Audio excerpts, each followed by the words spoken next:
question I get quite commonly. My name is Robert Groom. I run an Angus herd out near Lyons, New York. This is Jeannie White, Simmental breeder from Groton, New York. Each year I halter-break somewhere between 15 and 25 calves, either for show or for sale, or just to have halter broke for down the line. Sometimes some of these heifers develop out to be pretty useful yearlings or cows that we want to show, and so we go ahead and get them all broke as calves. It's a lot easier. And so what I'm going to do is talk through basically how we go about halter breaking our calves so they're show ring ready, and then we'll take any questions you might have. First of all, I'd like to talk a little cow psychology. It helps to understand exactly what you're trying to accomplish with halter breaking. We use the term breaking for a reason. We're actually breaking them down so that they are led by us. Cattle are herd animals, so they tend to be either followers or leaders. And if you're a halter breaking animal, you need to be in the position where you are the leader. You are the dominant animal that they will look to be led, and that they will trust and they will follow. And so the process we use to halter break it accomplishes that. Most times we'll start halter breaking calves when they're still on the mothers. And so what we do is, about a week or 10 days before we plan to start halter breaking, we set up a creep so that the calves can come in and eat a little grain. Once they're used to that, and it'll take a week, usually before most of the ones we want to deal with are coming in for grain, we will then put them through the chute, put a halter on them. My daughter has a halter here. We'll put the halter on and we'll closely fit it, and then we'll put a knot in the lead close up to where the jaw is so they can still nurse easily, they can still graze and eat easily, but they can't slip that halter off their nose and off their head. So just put a regular running knot in there, and it's going to finish right there to keep that halter in the right position. And then we let them go, and they'll drag that for about 2 days. And the process of dragging the halter, they will step on it, it will pull their head down, it will stop them. And so once they're used to that, again, about 2 days, over the last 5 or 6 years, we've accelerated the process. We used to do this over the course of 2 weeks. Now what we used to do in 2 weeks, we do in about 5 days tops. And so in the morning, we'll get those calves in, they'll come in to eat some grain, we'll shut them in away from the mothers. They'll stay away from the mothers all day. The first day, we will catch them and we'll tie them to a low point about that high. We'll give them about 3 or 4 feet of lead rope and just let them pull on that for the morning. I mean, they'll pull against it, some will hang on the back on that till they almost will drop. But after a while, they'll figure out that if I take a step forward, the pressure will go away from the back of my head and from under my chin, and I can eat and I can stand normally. And usually within an hour or two, they'll be just standing there. Some might even be lying down. At that point, we'll go in there and we'll start working between them, give them a little bit of hay, something to chew on, get them used to being in control of when they eat, what they eat, how they eat. So that's the first day. The second day, we repeat the process, only this time, when we pull them up, we tie them to a high hook about this height, and we pull them up a little shorter.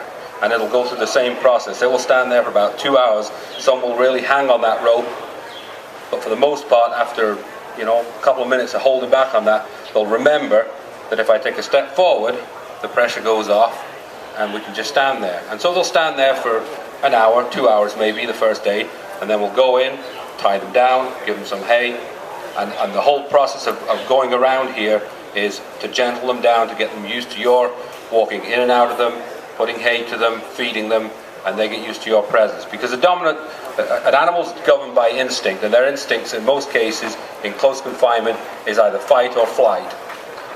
And they won't do it if they trust their leader, if they trust the person that's around them, if they trust the animals that are around them, they will tend to stay. And so we're instilling in them the confidence that they can trust us to feed them, that we're going to take care of them, that they don't have to have anything to worry about. All they have to do is just stand there and it will be good. The third day, we repeat the process of the second day. We tie them high, let them stand for a couple hours, and then we untie them, and I'll either walk them to the water tub to give them a drink, or sometimes we'll drag them all the way to our wash rack. And it'll be a steady process. And one of the things that I see a lot of times in the show ring, when an animal's not really cooperating, I'll see someone pull on the rope and the animal won't move, so then they'll back up. and then they'll pull on the rope again, and the animal will stand there, and then they'll back up. And then they'll try and have someone come and push the animal and get it moving.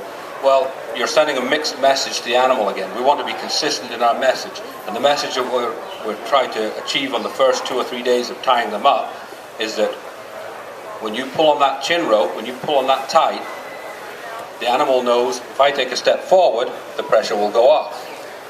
And so we're repeating that message. So pull on the rope, keep the pressure on until the animal gives, and then it will follow you. But when you take a different handler or a different person and they go in there and they pull on that rope, they're going to test each person. The animal's instinct is either to be dominant or submissive. And we want to teach them to be submissive to us working them on the halter. And so you've got to be consistent. So you go in there, and when you put pressure on that rope to make that animal move, you keep that pressure on for as long as it takes to make it move. Now, over time, you'll build up some pretty good guns. So if you're not that strong, if you're younger, if you've got to build up that strength, sometimes what I'll do is when they're tied high and you go in there, automatically when you step in, some of them will step back and they will put some weight on there. So then if you take your hand and push on that rope and apply a little more pressure, then they'll start to associate that hand on the rope and pressure with the act of, oh, okay, now I've got to take that step forward and take the pressure off.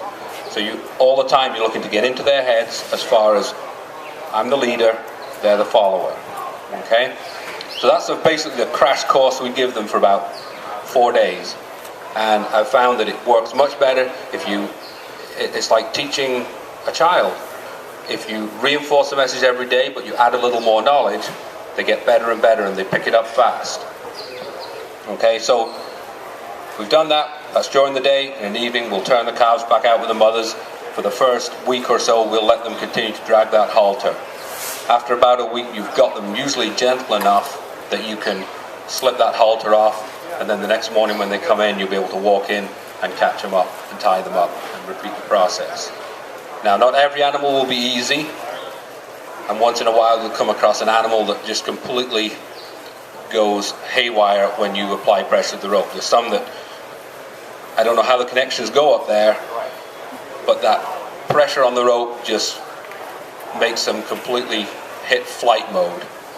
A lot of times you look at an animal, you can see it in their eyes, you see them go white, you see the eyes go back in their head, and they only got one thing in their head, and that's either attack you or get the heck out of here. And generally an animal like that, over time, you may be able to break them enough that you can work them a little bit, but you're never going to feel confident taking that animal into a show ring, because you don't know what it's going to take for that animal just to be the flip of the switch and just to go nuts. So with those animals, and we get maybe one every other year that'll be like that, we don't even bother. It's not worth our time to get injured, to have your kids get injured by trying to break an animal that simply is unable to learn the process. They'll generally be higher strung anyway. They're going to be a much more suitable candidate to leave. Okay, so there's no need to be macho about it. I mean, we're setting a standard of our dominance over the animal as far as what we wanted to do, but don't be stupid about it. Know when to cut your losses. Okay, so that's the basics of the halter-breaking process, and then after that we move on to things like apply the show stick. Again, it's a gentle process. You start slow, you scratch them on the back with the tip of the show stick, get them used to the feel of it. You'll know that some animals over time, they'll tolerate being scratched in the brisket, but they won't tolerate you scratching the belly. Some will let you scratch the belly, but as soon as you go up the front with the stick, they want to rear back. So you've got to get to know each individual animal as you go as to what they'll put up with, what they're comfortable with, as far as setting them up. So without any further ado, we'll bring this one heifer out. It's one that I've trained, so watch her make a fool of me, and we'll take it on to the next step of the process.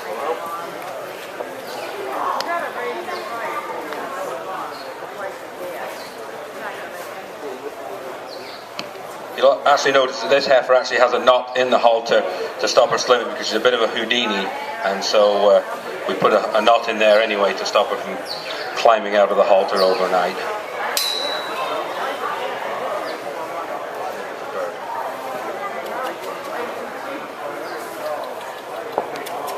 Come on, Evie.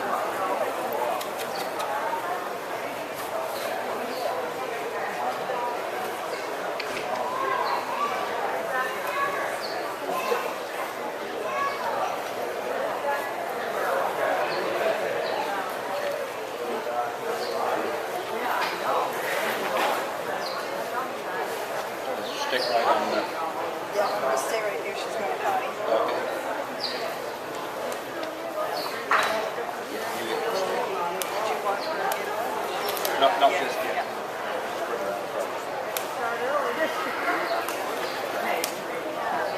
Okay, so this is the heifer that we broke last spring as a calf, and my youngest daughter here is going to get her stick. Showed her through the summer. She's grown a little bit more than my daughter has over the last 10 months or so. Okay, go stick her. Go stick her.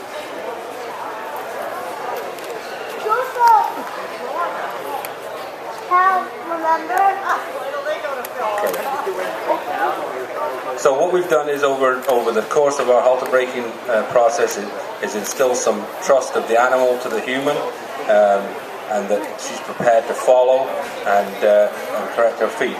Now the other thing we do when we start walking them, obviously to begin with they're going to be kind of sticky, they're going to hold back a little bit, they're going to see if they can break you, but you persist and you keep moving them forward, taking the way you want to go. The next step is to get them trained to that show stick and get them to set up naturally when you bring them to a stop. It's a lot easier to show an animal that knows how to show itself than to try and fight in the show ring to get them to set up correctly. And so what we do is, again, it comes back to repetition. When you stop the animal, the first thing we do is give it a scratch so that it settles it down and knows that, okay, if I scratch your belly, we're stopping here, we're going to be here for a while. The next thing we do is we immediately set the feet where we want them. And then we go back to scratch them again. And what you'll do over the course of a week or so of intensive work is that every time that animal stops, it will, and you give it a scratch, it will go, okay, so the front feet go here, and the back feet go like this, and it makes it so much easier. But rather than trying to spend ages in the show ring poking and prodding an animal, which isn't quite sure then whether it needs to move its feet, set its feet, start walking, stop walking. Again, keep the messaging consistent, and we do that by demonstrating scratching the animal is relaxing to them. So when they're being scratched, they're relaxed. If their feet are in the right place, they're not going to try and get away. They're going to be quite comfortable and happy there, as she is, to just stand there and see what's going on. So that's the process that we use with calves that are nursing, I should say.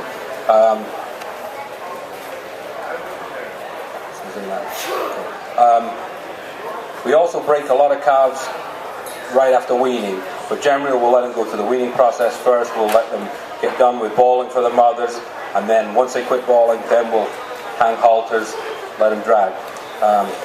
You don't want to start trying to break a calf too young. That flight instinct will be much stronger in a 1, 2, 3 month old calf than it is in a 4, 5, 6 month old calf. We find 4 to 6 months is about ideal to break them. Weight wise, they're handleable. Size wise, they're handleable. They don't have that flight instinct. Once they get to be 8, 9, 10 months of age, they've got a lot more weight to them, a lot more substance. It's a lot more effort to try and get them to move.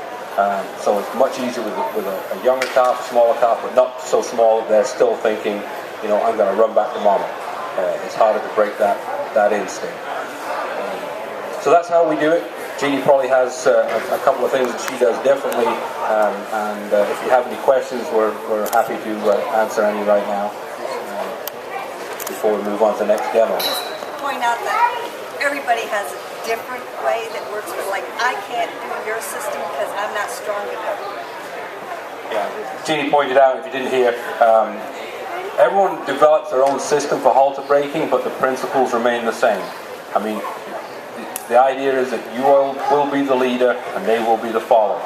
And as long as you instill that and understand that, you're going to be able to break most any animal. And so that's the important thing. And there's lots of literature out there. There's lots of people that do custom fitting and halter breaking classes around the country that have their own systems that they've developed over time. This is simply the system that I've developed just by trial and error and observation over the years, and it works very well for us. Like I say, we can usually get a calf to the point where we can stick it, walk it, wash it, lead it around within a week in most cases, and we've done it as fast as 2 to 3 days. Does anyone have any questions or concerns?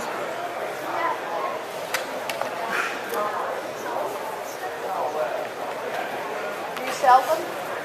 Absolutely. What, Which one would you like? what does the meat taste like? It was Scottish Highlander. I have no idea. I don't have Highland cattle. Oh, you don't? That's our heifer there. We run Angus. All these animals belong These to are- different farms. And they're all breeding animals. Oh, okay.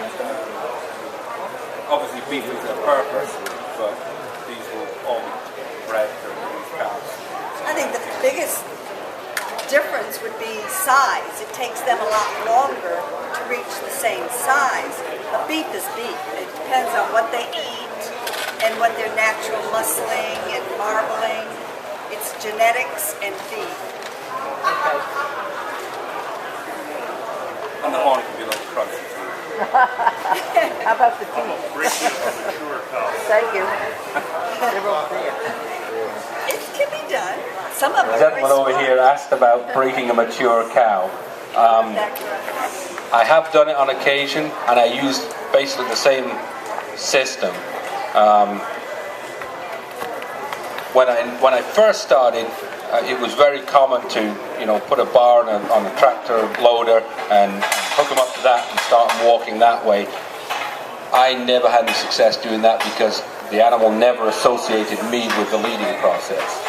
And so the very few we've done, I do it exactly the same way, and it's a crash course. But it's a lot tougher. You've got to convince a 12, 13, 1400 pound animal to follow you around. I can drag a 500, 600 pound calf around pretty easily.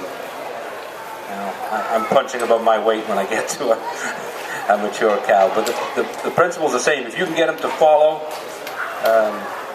it can be done. But generally a cow will be a lot more headstrong. That's why we break so many calves. I mean, who knows, the best show heifer may not be the best show cow. But if they broke his calves and you've done it right, you can go back when they're 4, 5, 6 years old, and we've got a cow that's going to be 7 years old we're going to show this year, that we broke as a calf and showed as a yearling, that we will show this summer. Once it's in there, you've got them. They don't forget. They learn from, it's behavioral. It's a habit. So I recommend breaking calves. That's all I can tell you. Good question, though. Are herefords normally wild?